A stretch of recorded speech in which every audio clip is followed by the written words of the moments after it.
came to Washington and burned the Capitol and the White House. But the overwhelming thing that almost makes me cry, and I certainly don't want to long for the world just before 9/11, but that was a world where Americans reacted to the tragedies that we're remembering this day and this heroism with unity. Just like after Pearl Harbor. In 1940, as you know, Brian, and you know, Nicole, Americans were divided right down the middle. Do we fight Hitler or do we not? It was a very bitter political division. But after we were attacked at Pearl Harbor, Americans united, and almost every American said, we now have to get involved in World War II to make the world safe for freedom and safe for American democracy. That's what happened after 9/11, even though we were in the wake of a bitter political division over the contested election between Gore and George W. Bush. If that happened today, 2021, would we see a scene, for instance, that we saw in 2001, which is in the wake of 9/11, Al Gore, who had lost the presidency by a Supreme Court order, many around him felt that it had been stolen from him, nevertheless gave a speech in the wake of 9/11 saying, George W. Bush is my president and I support him. Would Donald Trump and his people say the same thing if, God forbid, there were another 9/11? I don't know. Trump would say he's such a fascist. Michael Beschloss, what do you think is owed to the people standing behind us, reading names in the instances of some of the children that have spoken, of relatives they've never got to meet? Absolutely horrible. I mean, especially when I remember hearing someone referring to one of the women who was killed and her unborn child. That's what sort of unraveled me. And I remember my own kids, who were 7 and 5 that day. Our older boy, Alex, wanted to watch TV, and I yanked all the television cords out of the wall so that he couldn't see it. And so years later, I said, you know, I did that so that you wouldn't be traumatized. He said, well, didn't you know, Dad, I just went over to a friend and saw the whole thing on TV. Didn't quite work. But this is a day that you think about your children. And in the American tradition, you know, that's the thing. A lot of parents, you know, were trying to shield the young kids at the time. They didn't want their kids to be crying and be traumatized with the trade towers of the Pentagon. Heroism of the people. But I knew some, you know, I've heard stories where kids are like, you know, crashing into the White here we go. House or the Capitol or somewhere else. They really saved at least the symbols of our democracy and American democracy itself. And the fact that in the wake of this tragedy, everyone came together. May that happen again. Michael, that is the bell to mark the moment of silence. When the North Tower collapsed at 10:28. The North Tower, first to be struck, second to have fallen that morning. 102 minutes, that's right, after the first plane struck.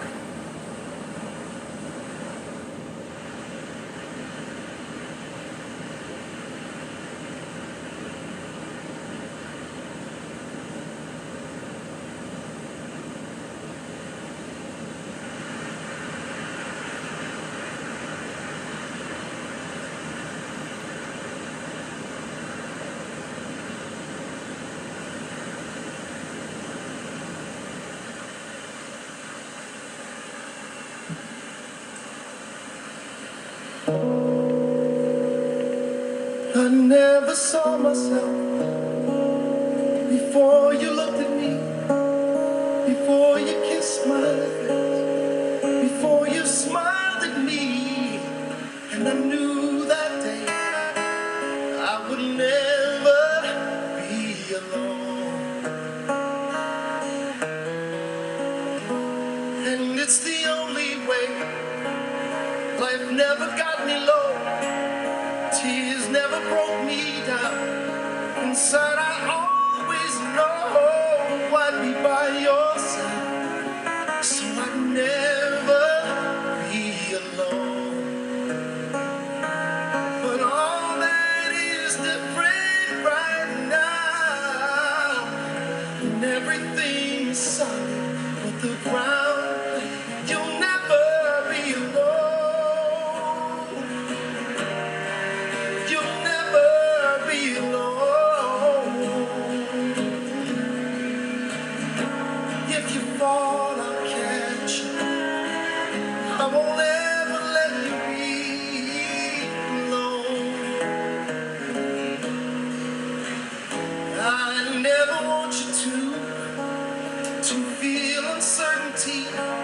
I listen to every word, believe every single dream. The world has a funny way of making you feel like you're alone.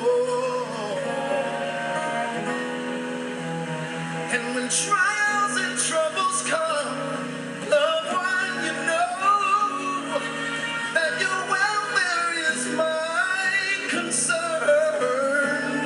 And if I'm far away, you know that I'll find my way back to your side. When the tide starts to roll and the wind starts to blow, when the thing you're afraid of is invisible, you'll never be alone. You'll never be alone. If you fall, I'll catch you. I won't ever let you be alone. If you fall, I'll catch you. I won't ever let you be alone. No, you'll never be alone.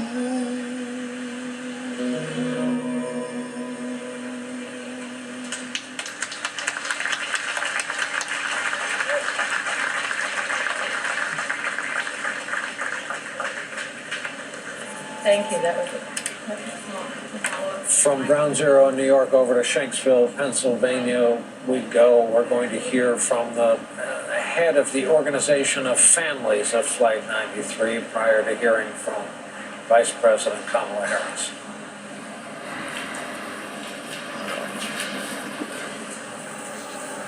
Captain Kurtz, Ambassador Kibben,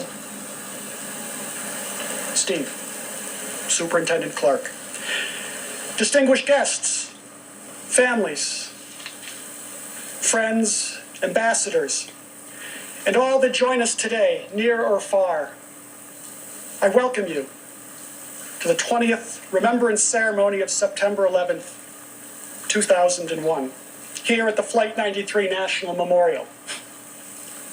To the men and women that serve aboard the USS Somerset here today, and all of those active duty members and veterans in attendance, near and far, you honor us with your presence.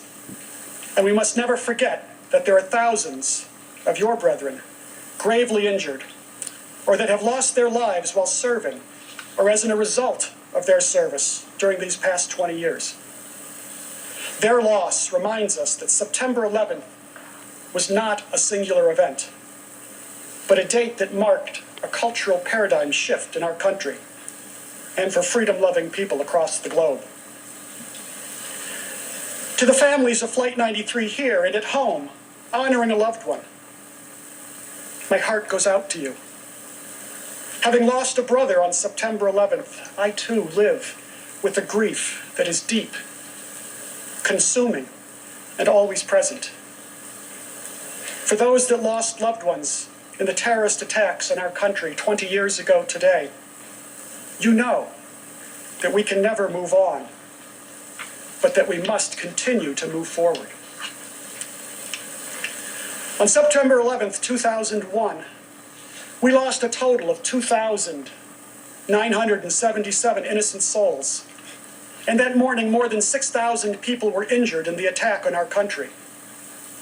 2,606 died in the World Trade Center, 125 at the Pentagon, and 246 innocent people were murdered on the 4 hijacked planes, 40 of which were on Flight 93, brought down here in a field just outside of Shanksville, Pennsylvania, as our heroes fought to overcome the evil brought to our shores that morning. To date, an additional 2,000 first responders that took part in the immediate rescue and continued recovery efforts have died from related illnesses. And with every month, we continue to lose more. The ripple effect of September 11th is unfathomable. The There are still many questions to be answered about the day, facts to be declassified and released, and justice to be served. So much of September 11th involved pain, loss, and terror. Our lives were never to be the same. And yet, from the ashes of the day, stories of heroism and extraordinary courage emerged, providing hope to a world adrift in fear and confusion. First responders running into burning buildings with little regard for their own safety, while citizens inside those buildings refused to run from danger so that they could offer assistance and comfort to those less able, surely knowing that their decision would cost them all but their honor.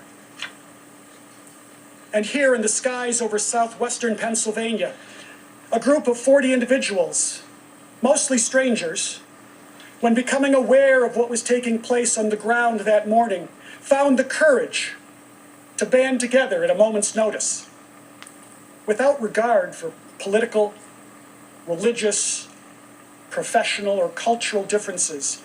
Our 40, under extreme conditions, were able to change the course of history, averting the potential of our final image that fateful day being the Capitol dome, collapsed and on fire, the greatest symbol of our democracy in ruins.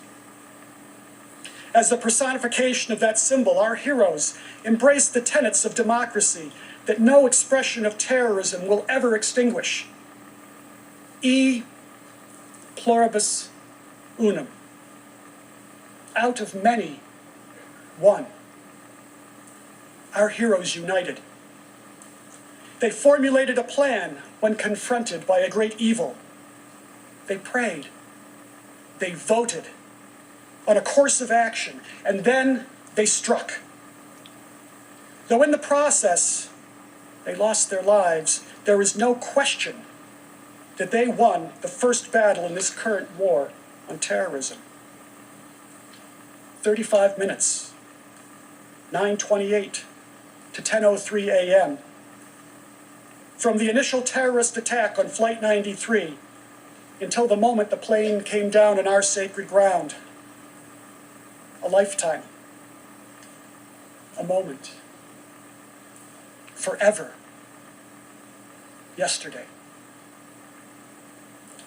Here on the ground, first responders, aware of what was taking place in New York, at the Pentagon, and in the midst of fear and uncertainty, instinctively reacted to the horror that was brought to their rural community in a way that has forever altered their lives. These proud men and women of Somerset County and the surrounding region demonstrated everything that is awesome about the United States of America. Terrorism met rural America, proud, strong, determined. The relationship our families and our nation has forged with this local community is extraordinary. To our extended family here in the Somerset County region, you will forever have our complete gratitude. You have embraced us and the story of our loved ones in a selfless, fiercely protective fashion, even as you continue to move forward, carrying the pain and anguish thrust upon your community 20 years ago. Recently, I was listening to former Congressman Trey Gowdy discussing the ultimate sacrifices made by our men and women in uniform. During his remarks, I was struck by a common theme that I do not recall highlighted in prior years. It was a theme that I felt strongly was consistent with the story of the heroes of Flight 93 and all those we lost on September 11th. I experienced a moment of clarity that brought my understanding of heroism and of sacrifice to an uncomfortable reality, moving me to question who we are as a society. What struck such a nerve was not the annual reminder to honor and remember the thousands of lives ripped from the embrace of their families the morning of September 11th, 2001, including the 40 heroes of Flight 93. but rather the question to be considered is, are we worthy of their sacrifice? Are we worthy?